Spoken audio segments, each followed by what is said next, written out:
Тебе видно?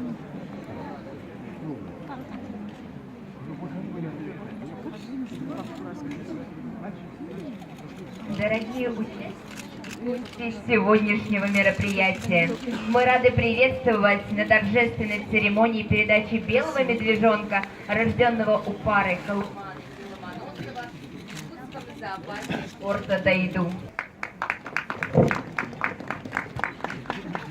Уважаемые друзья, мы сегодня собрались в Санкт-Петербургском зоопарке на очень хорошее событие, значимое событие, тем более в год экологии.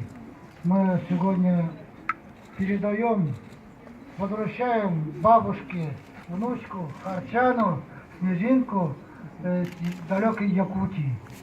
Мы с удовольствием, это знак наш внимание к природе, наш труд, который мы ведем в нашей